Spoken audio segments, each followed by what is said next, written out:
Good evening, hello and welcome. You're with the news today, your primetime destination news. Newsmakers, talking points. Our big talking point this Thursday night. India and the United Kingdom have signed a landmark free trade deal. What does that mean? We'll also raise the question, is the United Kingdom still a safe haven for fugitives? When will India act against economic offenders? Also, the Dharmastala barriers. What is the truth of that big story from Karnataka?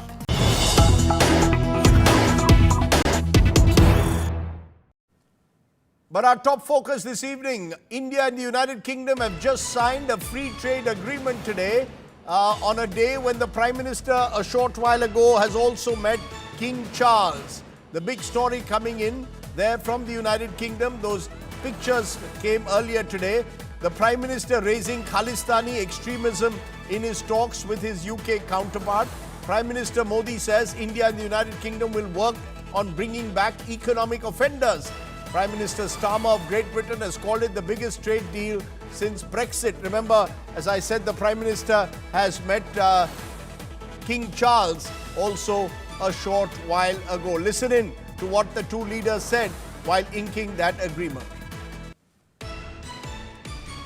Starmer के गर्म जोशी भरे स्वागत सत्कार के लिए हार्दिक आभार व्यक्त करता हूं। आज हमारे संबंधों में एक ऐतिहासिक दिवस है। मुझे प्रसन्नता है कि कई वर्षों की मेहनत के बाद आज दोनों देशों के बीच comprehensive economic and trade agreement संपन्न हुआ है। हम इस बात पर भी सहमत हैं कि एक्सट्रीमिस्ट विचारधारा वाली शक्तियों को डेमोक्रेटिक फ्रीडम का दुरुपयोग नहीं करने दिया जा सकता। Those who misuse democratic freedoms to undermine democracy itself must be held account.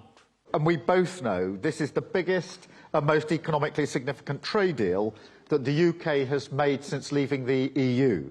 And I think I can say that it's one of the most comprehensive deals that India has ever done. So thank you, Prime Minister, for your leadership and for your pragmatism.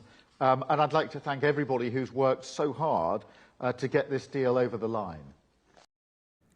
Okay, let's go across to Lavina Tandon, who is tracking the story for us in London. Also from Business Today, Karishma Asudani joins us. But Lavina, to you first. You've also spoken to Foreign Secretary Vikram Misri. India, presumably, is seeing this as a major step forward. But there was a discordant note when the Prime Minister spoke, particularly on the Khalistani issue, raised the issue of how Khalistanis are operating, he believes, in the United Kingdom and haven't been acted against. What was said specifically on the Khalistani issue? Rajdeep, can I start by saying that though everyone is saying that this is the biggest deal, which it is, but the story really lies between the swing and the miss and the straight bat. You would know the straight bat. And that's where, for me, the story lies. And I will bring the Khalistani issue right now onto it. He did raise it. And at a point when the two countries are resetting their relationship to strengthen it further, these two matters became quite consequential. And he talked about it in the press conference, and the Foreign Secretary spoke about it when I asked him about what the reaction was of the Prime Minister, Sir Keir Starmer, on the two matters. He, of course, didn't. He said the only key word that I picked was cooperation. So cooperation on the Khalistan matter and the people who are taking democratic. Okay, there was Lavina Tandon there joining us from London. We're having some problem with the audio. Karishma Asudani, take it forward. You're with Business Today. Give us a sense as to why this trade deal is seen as so historic, Karishma. Well, Rajdeep, both of them have called it a landmark deal, the leaders of both the economies. And while we are talking about how the trade is going to double and it's going to boost by close to $32 billion per year, we're missing a very important point, and this is about the role India is going to play in the global supply chain. For years, we've been talking about China plus one policy, and I think this is the time where India can cash on it, because with UK is its first mega and huge FTA where India gets this chance to enter towards the West, also close to the countries that are located in the EU. This is the point where India could rise out of the APAC region, and it could turn out to be a hub that is of importance, not only giving access for British exports to come into India at a cheaper price, be it whiskey or scotch or British-made EVs, or the Indian exports, which are across textiles, automobiles, agriculture. Let's also not forget that the Indian government has been careful in preserving its sensitive sectors, which has also, of course, been a point of contention with the US. That is the sector of dairy, which has not been negotiated with the UK, and that is why they've also been not able to come with a positive, optimistic conclusion when it comes to the US, because looks like Prime Minister Modi and Minister Goyal, they're very clear that they're not going to let labor-intensive sectors and key sensitive sectors of India go away at a price to pay. Karishma, to understand, therefore, what you're saying is you will have UK whiskies, chocolates, a lot of the retail goods that come in from the UK. Marks and Spencer, for example, is setting up more and more outlets in this country. They get the benefits. On the other hand, as far as India is concerned, an opportunity perhaps to compete with the likes of Bangladesh and other countries which have made strides in the UK market, particularly in textiles. So is it being seen as a win-win deal in that sense, or who gets the advantage here? No, it is definitely a two-way win-win deal, because you see the tariff cut has come in between close to 90 to 99%. You did mention about Bangladesh and Cambodia, and this is where I want to bring in the point of textiles. Bangladesh and Cambodia have been two countries who've been exporting maximum to UK at a price lesser than what we have been doing. But with this FTA crossing, we do get a first mover advantage to take over that. And not just in supplying our products to the UK, but we could become a hub. We could become a transshipment hub for other APAC countries to use us as the hub to move to UK and to access UK market better. Right. Karishma Asudani, for giving us a sense as to why this deal could well be a win-win for both the countries. Thank you very much for joining us. Now, there is another subtext to this, because Prime Minister Narendra Modi and the British Prime Minister Keir Starmer were meeting primarily to ink that trade pact, but the issue of economic offenders was also raised. Remember, there are many economic offenders wanted by India who have taken refuge in the United Kingdom in recent times. That's a long list there. Vijay Mallya, Nirav Modi, Lalit Modi, Sanjay Bhandari, lots of names out there. Viskaran Avasthi, Ritika Avasthi, who are there. India has been trying to extradite them. The legal process works to the advantage of many of them. Many of them are claiming they are innocent, that they have been targeted by the enforcement agencies in this country. Prime Minister Modi, after his talks with Prime Minister Starmer, claimed that the agencies of the countries will work in close coordination on the issue of economic offenders. Listen in to what the Prime Minister said. Economic offenders के प्रत्यार्पण के विषय पर भी हमारी agency सहयोग और समन्वय से काम करती रहेगी।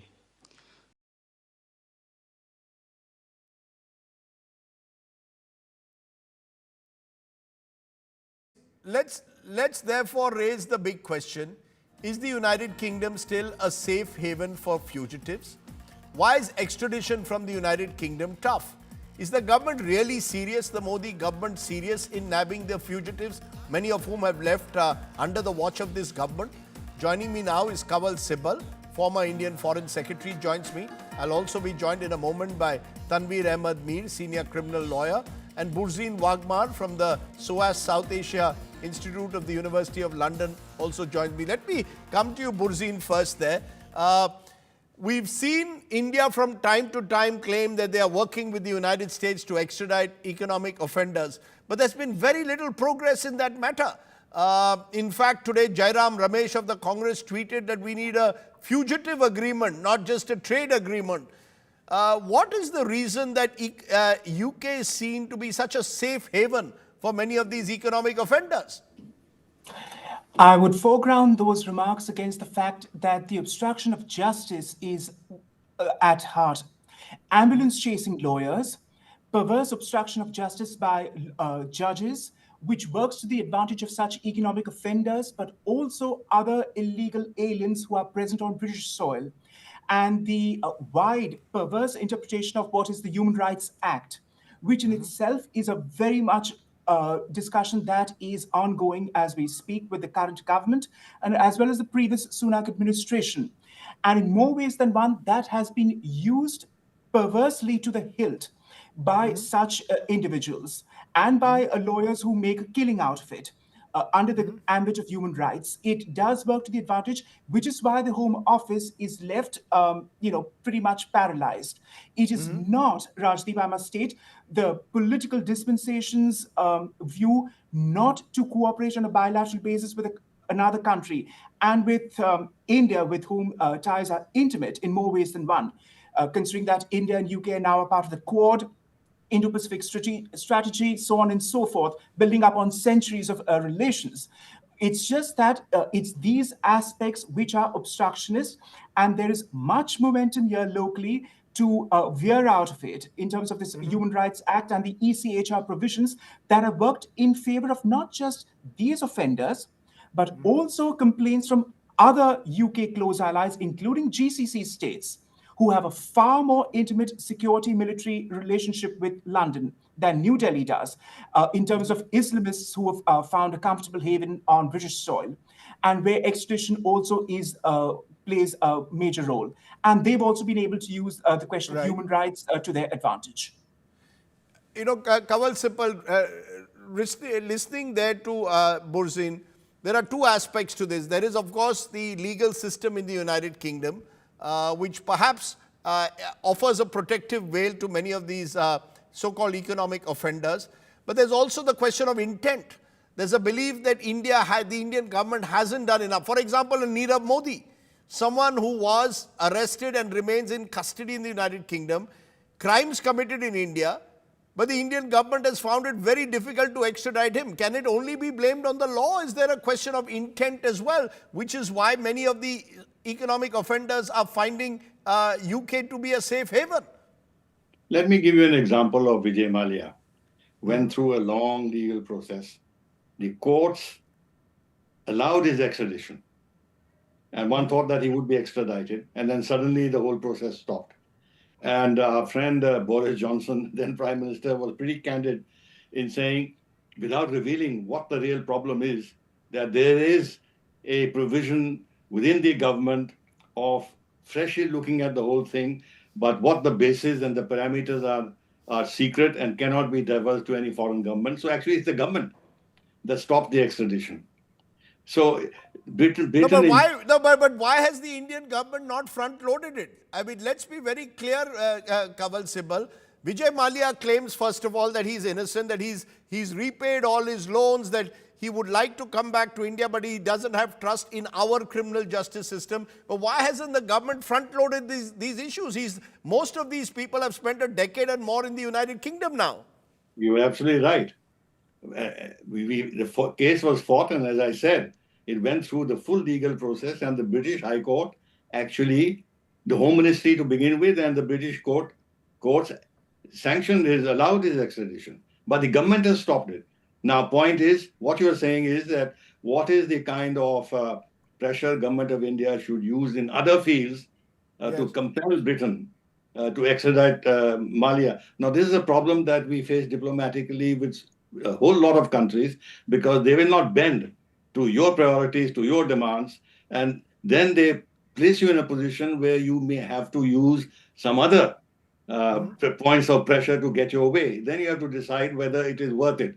Now, for example, in this case, I'm just speaking theoretically, we would have said, look, we're not going to sign this vision to 2035 or whatever else we want to do with you, or enter into some defense agreements with you, unless we get satisfaction on this. Now, are we willing to make these kind of links in our diplomacy towards not only the United States, No, UK, should but we? other countries? No, but let me ask you very clearly, should we? Have we been less than enthusiastic in a way? Have we? It's very easy to put it all the blame on the UK government. The UK government has approved they've approved most of these extraditions. It's stuck in the legal system. But has India been proactive enough? A straight answer to that. I would say that you have to measure very carefully what your larger interests are, and whether Vijay Mallya's extradition is so much at the core of your national interest that you are willing to sacrifice other areas of the national interest, which are far more important, and make it an issue. Look at the whole Khalistani issue and all the space they get in that country. Now, we've been protesting against it. We've been putting pressure. We've not got full satisfaction. Again, the same question arises. Are you going to make this actually the litmus test of any future good relationship with the United Kingdom, or you keep pressing on these issues, but let the relationship move forward in which you can gain something very substantial from the relationship? Okay. Tanveer Ahmed Mir, senior criminal lawyer, joins me. Tanveer, we've seen in most of these cases, there has been very little progress made beyond, of course, the UK government saying they approve extradition, but then it gets caught in a legal tangle. Do you believe that makes it extremely difficult? The United Kingdom system operates in a way that there can be a series of appeals that any individual can make, even going to the court of justice in Europe. Do you believe that makes it very difficult? Absolutely, Rajdeep. It's a very difficult process, and irrespective of the will of the government, that Mr. Sibbal was saying that perhaps in his understanding, the government has taken a backseat. But the issue is that insofar as the extradition process of fugitive arms dealer Sanjay Bhandari is taken into consideration, the government of India lost the matter in the UK High Court and got a knuckle blow. Now, in terms of those judgments or whatever order came from England, two things were very clear. One is that we are not going to extradite a person who will be put to a lot of human rights abuse, politically motivated prosecutions, and anything ancillary and, appendant to that. I have a different solution. The government of India, in the case of even Nirav Modi or Vijay Mallya, should straight away say to the courts of the London and give an undertaking that if these people do come back to India, we're not going to arrest them at all. And why should they be arrested and put through the custodial interrogation when you have the will, the wherewithal to do an expedited trial, rather than taking the people into custody forefront, give them an opportunity to contest the cases, do cross-examine your witnesses and prove that you're good. See, the biggest... That's an interesting point. You see, that's it, because in the Sanjay Bhandari case, which is a defense dealer, the UK High Court rejected the extradition, citing risks of extortion and violence in Indian custody. So the UK system doesn't seem to see the Indian system as providing a fair trial. So you're saying the guarantee will have to be given to give a speedy trial. Am I correct? No, I'm saying that government of India should go step for example, in Vijay Mallya, as against an outstanding debt of 6,000 crores, which he owed to the bankers, there is a total recovery of 14,000. Why do you need the man to go into custody? If you give him an assurance that you come back to your homeland, where you were one of the biggest, promoter directors of companies at a young age of 28. Yes, there are criminal prosecutions. We give an assurance that we will not take you into custody. Please come down back to your homeland and contest your cases. Okay, Custody is not needed. That's a very interesting viewpoint. Burzin, you're raising your hand. Go ahead. Very quickly, your previous guest made a very pertinent point. Rajdeep, India can make a case as the world's largest functioning democracy that we do not visit torture upon such individuals who are repatriated to India. I mean, barely did Tahawur Rana land in New Delhi that he was afforded legal protection. Now, the case is going on and not in the public domain, true, but he was afforded legal aid upon returning to India, from what I understand. Likewise, with the Ajmal Kasab case, he wasn't shot dead. He was rehabilitated. He was recuperated, and a full-fledged trial took place where he was implicated for, as the trial said. No, but do you agree? recollect. Do you agree, Burzin, with the point which is being made by Tanveer Ahmed Mir, that rather than say that we are immediately going to put them into custody, give the assurance to the UK court that whether it's a Vijay Mallya, or whether it's a Nirav Modi, or whether it's a Lalit Modi, they will go through they will also be given the rights that we give every Indian citizen. Exactly, and I concur with Mr. Mir. Why does not New Delhi very robustly make that out to London, DC, or elsewhere, that these protections are afforded to every individual who is repatriated, and that the world's largest democracy does make a case? And I've cited two salient examples, Tahawur Rana, which is ongoing, and the Ajmal Kasab case, which eventually saw him receive capital punishment, which in India is given only in the rarest of rare cases, as the Supreme Court has consistently stated. So the question of India being run like a police state or a banana republic where torture is visited upon individuals beggars belief. And that is what happens, coming back here on the London home front, is the question of torture, which is what these ambulance-chasing lawyers bring up, that they would not have a fair trial and they would be physically mutilated, would that they were repatriated. And that's where things hold as such under this Human Rights Convention and Strasbourg and Europe and the rest of it. But India can bring in, Rajdeep, these two robust cases that I mentioned, among a slew of others, that a democracy doesn't operate under such conditions. Tanveer, you want to respond? You raised your hand. I just wanted to say that there is no gainsaying. The government of India and the law enforcement agencies in these cases will lose nothing if they give an upfront assurance in the form of an undertaking or an affidavit of a responsible officer of government of India, maybe of a law enforcement agency, simply saying that, Your Honor, if this man is extradited, or if he comes on his own, we give an assurance that we will not oppose his bail. Let him go out his home. You press your indictment in a court of law and rely upon your witnesses to earn yourself a conviction. Why do you need the man to go into custody who's paid 14,000 crores for a debt of 6,000 crores? What will you get out of it? You know, that brings me, therefore, Kanwal Sibal, circling back to you, is the government serious about these cases? There's a lot of noise which is made around it, but is the government of India serious in terms of ensuring that the prosecution takes place in a fair manner, in an expeditious manner? In the case of a Lalit Modi, for example, money laundering charges were made in 2010, extradition statuses, there's no significant legal proceedings anymore. In the Nirav Modi case, there's an appeal in the High Court claiming mental health issues that are pending. He's, of course, in custody. And in Vijay Mallya's case, also an asylum bid has delayed extradition. But the general feeling is that the Indian government has not really made this a priority issue. Do you agree? Look, there are a couple of things. One is that, do we seriously believe amongst us that the British don't know what our system is? Aside the cases that have been cited by the gentleman from SOS, the British also know this. They know the inside and outside of the ins and out of our legal system. It's not as if India is such a black hole that they have no concept of how our democracy works or our legal system works. These are just excuses.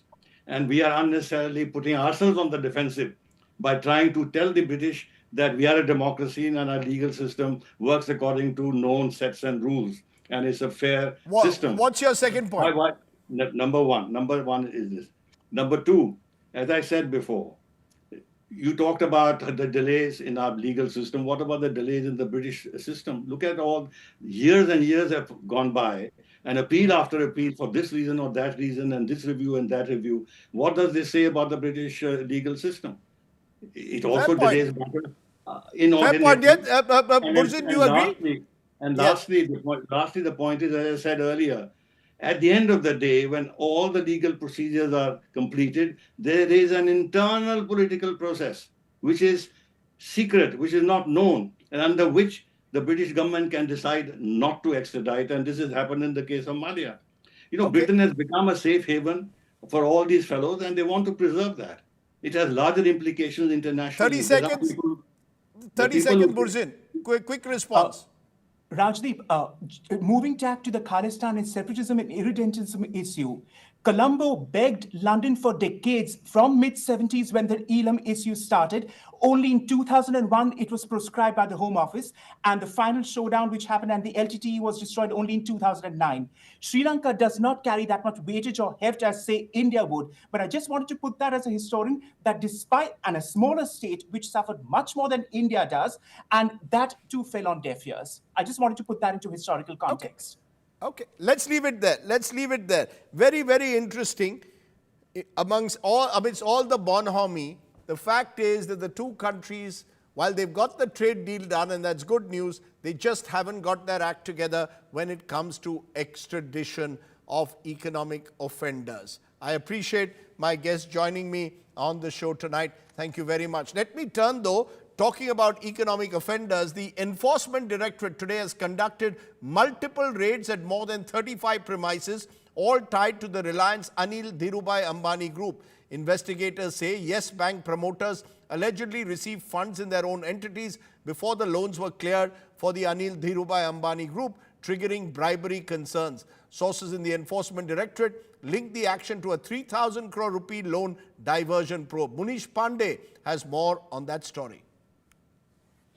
Well, Rajdeep, this is a major crackdown against Anil Ambani and business entities linked to him. According to Enforcement Directorate, they have raided more than 40 premises linked to Anil Ambani's business entities and also the top executives of Anil Ambani, including Amitabh Jhunjhunwala, who is the chairman. Apart from that, we have been given to understand is that there are three serious allegations which the ED is probing at this point of time. Number one is siphoning of more than 3,000 crore of loan which was given by the Yes Bank. That is number one. Number two is to get this loan, according to Enforcement Directorate and what has appeared in the preliminary investigation of ED, is that the Yes Bank promoters were given crores and crores of bribe to get this 3,000 crore of loan, and that is why the documentation process was avoided. There were many manipulations done at the bank level.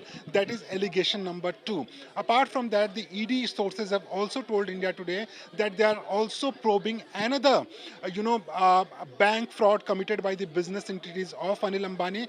This bank fraud is of more than 14,000 crores. So overall, if you see at the impact of this fraud by Anil Ambani and his business entities is more than 17,000 crore. And Rajdeep, interestingly, this has come at a point when there were allegations that Anil Ambani is getting some protection at certain level. But ED sources have told India Today that they have gone by the evidence, and based on these evidence, they have raided premises linked to Anil Ambani's business. Also, we have been given to understand is that in coming days, there is a high possibility that not only Anil Ambani, but his top business executives will also be called in for questioning by the Enforcement Directorate. Remember, all this comes at a time when the government in the past, the Modi government, has been accused of going soft on Anil Ambani. So interesting to see that development taking place. Munish Pandey with those details. Now, as the political uproar over electoral roll revision in Bihar continues to escalate and continues to create a logjam in Parliament, the Election Commission of India today stepped in.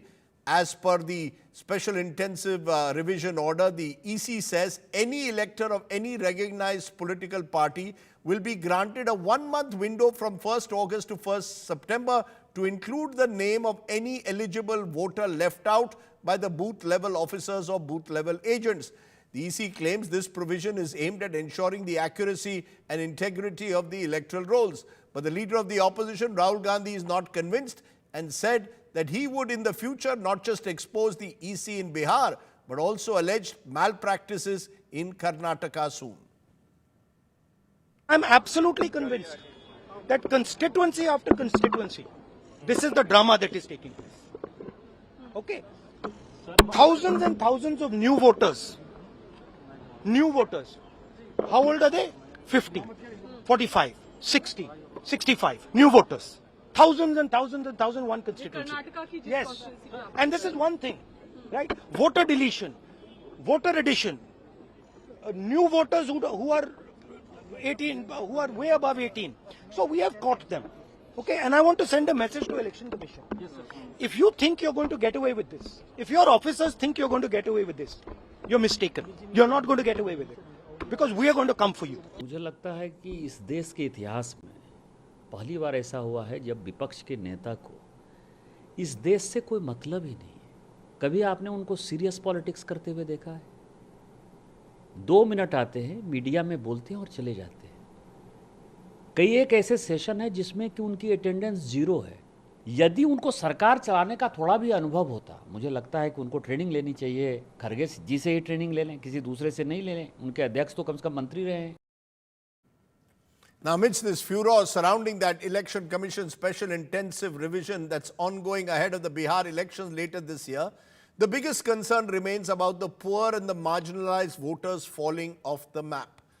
Today, in our continuing focus on Bihar's truth files, Sandeep Anand gets us a reality check from Hajipur, a constituency near Patna, a constituency whose MP is Union Minister Chirag Paswan. Take a look.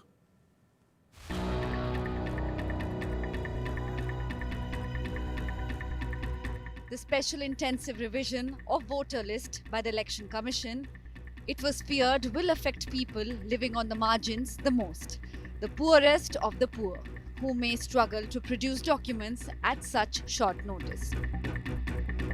The Mushahar Basti in Subai Jamalpur, a colony of Mahadalits, is just 3 kilometers from Hajipur, the Vaishali district headquarters. Our task is simple.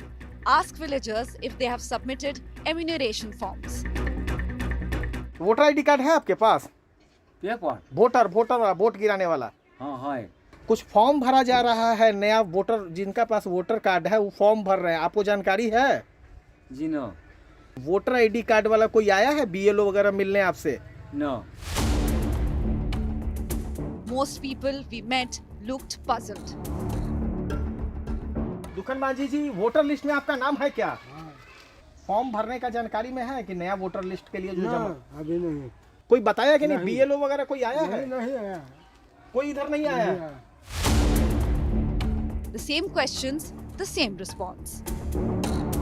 Voter ID card वगैरह है आपके पास? Voter ID card है? Form वगैरह अभी भरा रहा है, उसमें कुछ फॉर्म भरे हैं क्या? फॉर्म ना भर लेना। अच्छा, कोई आया है क्या कुछ फॉर्म देने, बीएलओ वगैरह कोई आप लोग के गांव में, टोला में? नहीं, कोई फॉर्म नहीं भरे हैं। Again and again, all equally clueless. आपके पास वोटर कार्ड है? तो ये जो फॉर्म भरा जा रहा है आपके पास कोई आया है? ना। फॉर्म अभी तक कोई बीएलओ वगैरह? ना। कोई नहीं आया। तो फॉर्म आप भरे हैं जो अभी पुनरीक्षण वाला फिर से जो हो रहा है, दस्तावेज मांगा जा रहा है? कार्ड इस बार बनने के लिए आप लोग के पास कोई फॉर्म दिया है कि नहीं अभी तक? नहीं, हमको सब नहीं। आधार कार्ड है। वोटर आईडी कार्ड है पहले से? हाँ, सब। तो अभी जो फॉर्म वगैरह जो भरना है उसमें आप लोग के पास कोई आया है? बीएलओ वगैरह फॉर्म दिया है क्या? नहीं आया। The few who have heard of the revision haven't filled the form. Voter card है? वोट गिराते हैं? हैं? अभी कुछ फॉर्म भरा जा रहा है, वो जानकारी में है? फॉर्म भरा है तो अभी न भर लिया, खाता खुलले हती ना। कोई 1 महीने में आया कि नहीं आया? अभी वोटर वाला फॉर्म वगैरह कुछ नहीं भरे हैं आप? According to the Election Commission, 99% of electorate has been covered. Forms from 91% already digitized. Hajipur is the bastion of the Paswans. Mahadalits are a vote bank nurtured by Chief Minister Nitish Kumar. But the Mushahar Basti in Subai Jamalpur, just 3 kilometers from Hajipur, seems to have fallen off the map. With Sandeep Anand, Bureau Report, India Today. What does one say? Is the Chief Election Commissioner of the country watching these stories? We are putting out the truth files day after day. The right to vote is a fundamental right of every Indian citizen, rich or poor. Let's turn from there to our other focus, shocking revelations by a whistleblower in Karnataka that have compelled the Siddaramaiah government to form a special investigation team into the Dharmastala case. A case where allegedly There was 20 officers will carry out an in-depth probe into the disturbing claims of women being sexually assaulted and then secretly buried over the years in this sacred place in Dakshin Kannada. Take a look at this report for more on the Dharmastala controversy. The special investigation team formed by the Karnataka government to probe the alleged Dharmastala burials is expanding. It has formed a dedicated team of 20 officers to carry out an in-depth investigation into charges of suspected sexual assault victims being buried secretly over many years. The claims made by a whistleblower have triggered widespread outrage. A special investigation team headed by DGP rank officer Pranav Mohanty was formed after days of coverage by India Today. To look into Dharmastala issues, there has been a complaint, there has been a public hue and cry. Government has taken note of all this and then constituted an SIT to look into this entire thing. SIT ರಚನೆ ಆಗಿರುವಂತದ್ದು ಎಲ್ಲರೂ ಕೂಡ ಸ್ವಾಗತ ಮಾಡಿದ್ದಾರೆ, ಧರ್ಮಸ್ಥಳದ ದೇವಸ್ಥಾನದವರು ಮಾಡಿದ್ದಾರೆ, ನಾವು ಕೂಡ ಅದನ್ನು ಸ್ವಾಗತವನ್ನು ಮಾಡ್ತೀವಿ. ವಿಚ್ ಹಂಟಿಂಗ್ ಆಗುತ್ತೆ, ವಿಚ್ ಹಂಟಿಂಗ್ ಆಗುತ್ತೆ ಮತ್ತು ಧರ್ಮಸ್ಥಳ ಅಲ್ಲಿ ಬರುವಂಥ ಜನ, ಅಲ್ಲಿ ಬರುವಂಥ ಹಿನ್ನೆಲೆ, ಅಲ್ಲಿ ಏನು ಇದುವರೆಗೆ ನಡ್ಕೊಂಡು ಬಂದಿದೆ ಅವೆಲ್ಲವೂ ಕೂಡ ಅಲ್ಲಿಯ ಸ್ಥಳೀಯರಿಗೆ ಮತ್ತು ಸ್ಥಳೀಯ ಪೊಲೀಸರಿಗೆಲ್ಲ ಗೊತ್ತಿದೆ. The alleged mass murders in the temple town were exposed by a former sanitation worker who was employed with the Gram Panchayat from 1995 to 2014. The whistleblower alleged that while cleaning the Netravati river, he began encountering corpses, mostly women. Some of them appeared to have been allegedly raped and murdered. Many were allegedly found without clothes, bearing signs of violence. The whistleblower in his complaint to police claimed he was beaten and threatened to obey. Now families of the missing are breaking their silence. Sujata, whose daughter went missing during a college trip to Dharmasthala in 2003, says she was assaulted and silenced when she sought justice. Amid this, Padmalata murder case has resurfaced in Mangaluru 39 years later. Padmalata, a resident of Bolyaru village in Dharmasthala, Belthangadi Taluk of Dakshina Kannada district, mysteriously went missing on December 22, 1986, after she left for Ujire College. Despite an extensive search, she remained untraceable. From ignored complaints to buried bones and silenced testimonies, every unanswered question now demands attention as the SIT steps in. Across nation, there's one hope: justice, truth, and dignity for the daughters who were possibly failed. With Sagai Raj, Bureau Report, India Today. Well, let me first go to our correspondent Sagai Raj, who's been tracking that story. Sagai, prima facie, this seems a shocker when you hear that there were mass burials taking place. Allegedly, according to the former sanitation worker in his complaint, many of the female bodies were found without clothing or underwear, bear clear signs of sexual assault and violence. How seriously is this being taken, these claims in the complaint made by the sanitation worker? The very fact a SIT has been appointed suggests there is much more than meets the eye here. Absolutely. Initially, the police were reluctant to even give any kind of statement to the media. And if you notice that, it is not a tradition in the state of Karnataka, because any kind of crime, there is a press meet or there is a briefing from the Home Ministry. But in this particular case, the police was reluctant to speak about this particular incident, and they maintained silence. And in fact, they went on to give press release, which was unacceptable by the lawyers and others, because there were excuses which was been given by the police. Because whenever these kind of crimes, and these kind of allegation, and when an FIR has been registered, where someone is claiming that there are hundreds of bodies that he has buried, but still there is no exhumation process which happens. So there were a lot of questions which have been raised. Activists, lawyers, as well as the victims claiming that why there is no action taken despite FIR has been registered after 10 days. after pressure from the media as well as the activists, the government have formed the SIT to investigate this particular case. Right. So we need to wait and watch how the SIT is going to investigate further on the same.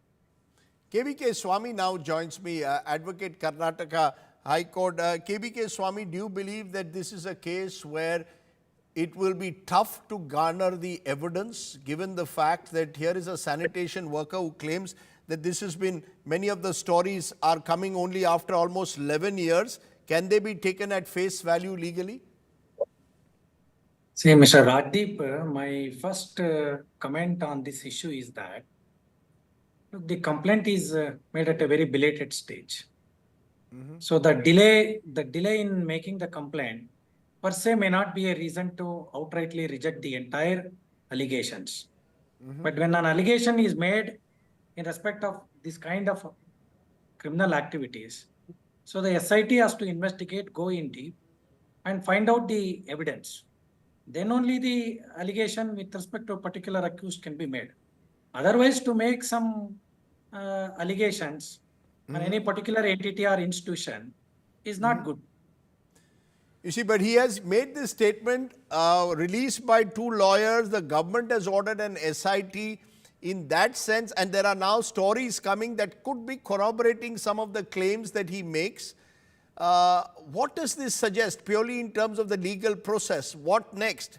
Will it now require a proper investigation by the SIT before one can say with any kind of conclusion that this could be one of the major cases that has been buried literally of sexual assault, potential sexual assault?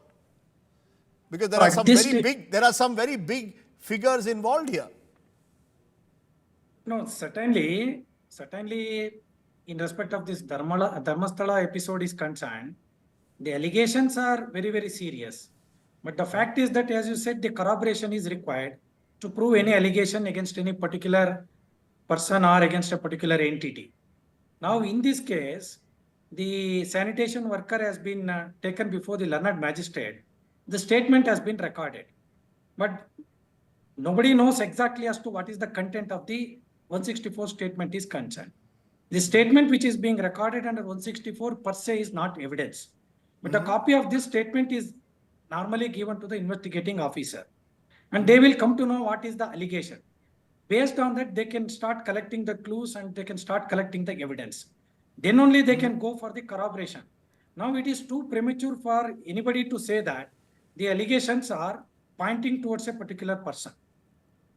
But should the Karnataka police not have conducted exhumations at the burial sites, identified by the whistleblower? He claims he's ready to guide them to where these alleged mass burials have taken place. Should the Karnataka government have first gone and seen whether there is any basis to these charges, exhumed the alleged area where these mass bodies are located? See, Rajdeep, the investigation is exclusively in the domain of the investigating officer. State has absolutely no role in dictating as to what should be done, what should not be done. Now, insofar as taking a call as to whether to conduct an exhumation immediately or not, ultimately will be decided by the police force. Now, there is a separate agency, SIT has been formed. SIT would certainly look into all these matters, depending upon the statement which he has given before the learned magistrate. Now, while conducting this procedure also, there are other formalities. The FSL expert has to be summoned. The other agencies who are going to help the investigating officer will have to be summoned. Executive magistrate must be present. He must act in accordance with law under section 196 of the new code.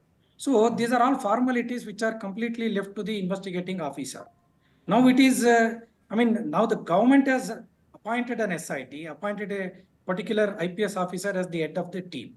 Now the team has to decide and take a call. Now the government cannot dictate as to how investigation has to proceed and how it has to be, conducted. Okay, let me leave it there, sir, because I think what we are finding, KBK Swami, is that we have a case which potentially could be explosive or could turn out to be a dud.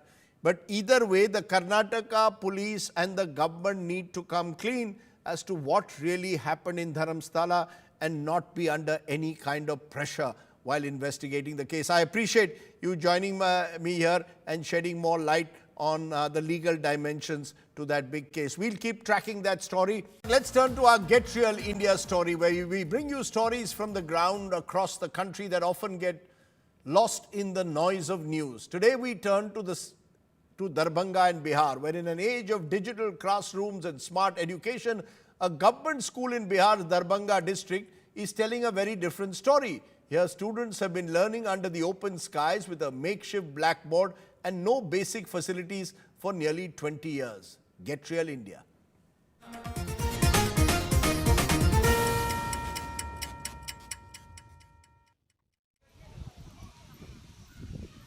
This is not a picnic, it is a school. About 5 kilometers from Bihar's Darbhanga town, under the shade of a tree in Godhiari village, this government primary school has been functioning in open air since 2006. The school has no building and no furniture. The principal, making the best of nothing, has painted the cement circle around the tree black and has created makeshift blackboards for classes 1 to 5. जो ही मूलभूत सुविधा है उसमें हम विद्यालय का संचालन करते हैं। कबाड़ से जुगाड़ की तरह के आधार पर हम लोगों ने इस ब्लैक बोर्ड का निर्माण कराया है और बच्चे को शिक्षा इसके तहत दे रहे हैं। There are only 3 teachers for 5 classes. Often, one teacher handles 2 grades. Sometimes, even students teach their juniors. During rainy season, the school shuts down. On bright sunny days, the students shift their position to stay in the tree's shadow. चारों subject में अच्छा पढ़ाता है। धूप आ जाता है तो ठंड छाया में जाकर बैठ जाते हैं। बरसात होती है तो छुट्टी दे देता है, फिर बरसात छूट जाता है तो आकर फिर से पढ़ते हैं। Despite these odds, the school sees over 90% attendance. Midday meals are somehow prepared in a nearby community hall. But the irony? The school falls in the constituency of JDU MLA and Bihar's social welfare minister Madan Sahani. सब आता कहता ये कर देंगे वो कर देंगे ऐसे करेंगे वैसे करेंगे जब अपना गर्ज खत्म हो गया यहाँ सब भूल गया फिर दोबारा कोई आने वाला नहीं कोई कितना वर्ष मिले सब चीज़ है जो जा के मिलता है सब मिलता है कोई कुछ का नहीं देखने वाला गांव में पुला नहीं है पुला टूटा हुआ वो सब भी कुछ नहीं है यहाँ पर The school is surviving on hope, innovation and the will to learn, but is in desperate need of help. Just 5 kilometers from Darbhanga city, this Jugaru school, as you can say, is a stark reminder that education crisis still persists in rural India. With Prahlad Kumar, Bureau Report, India Today. We have plenty of debates in this country about history textbooks, language of instruction or medium of instruction. When will we debate on the quality of schools? Equal opportunity of quality education is a must for India to move to a Viksit Bharat. Let me leave you though with a good news today story. Our good news today story comes again from Bihar. And Rahul Gandhi, in this case, is making, it appears, all the right moves. Because the Congress leader has quietly built a pakka house for the mountain man, Dashrath Majhi's son in Bihar. Dashrath Majhi, known as the mountain man, cut a large mountain block to build a road to his native place, Gelore in Gay, all by himself. It also became the focus of a movie. But guess what? He didn't have a home. Rahul Gandhi stepped in quietly, without the noise, and has got him a home. Tonight's Good News Today story is on Rahul Gandhi's gift to the Majhi family. In the shadow of the mountain, he carved to build a road. A new chapter is being written for Dashrath Majhi's family. Weeks after Rahul Gandhi visited the mountain man's home, the leader of opposition is gifting Majhi's son a pakka house. Rahul Gandhi अपना मुंह से नहीं बोला है कि हम मकान बनवाएंगे। वो गुप्त अपना देख करके मकान को कि झोपड़िया में बैठा है, उसी वजह से राहुल गांधी ने वहाँ से अचक्के के कारीगर सीमेंट बाला सब गिरा दिया घर पर। मकान तो बन रहा है राहुल गांधी के अति से। The Maji families happily watching their old mud hut transform into a solid home. जो नेता वादा करते हैं वो नहीं करते हैं, जो वादा करके नहीं गए हैं वो काम कर रहे हैं Rahul ji. Dashrath Manji, who built a path through a mountain using limited tools, had passed away in 2007. Finally, for the man who once moved a mountain with his bare hands, it seems the mountain has finally moved for his family. Bureau Report, India Today. Good on Rahul Gandhi. When netas do something good, well, they will be part of good news today as well. Now to an India Today fact check. Claim. Rajdeep Dhankar says, before resigning, I am a farmer's son, not afraid of anyone. Truth is, the fact is, this is an old video from April 2025. So be careful when you forward that video.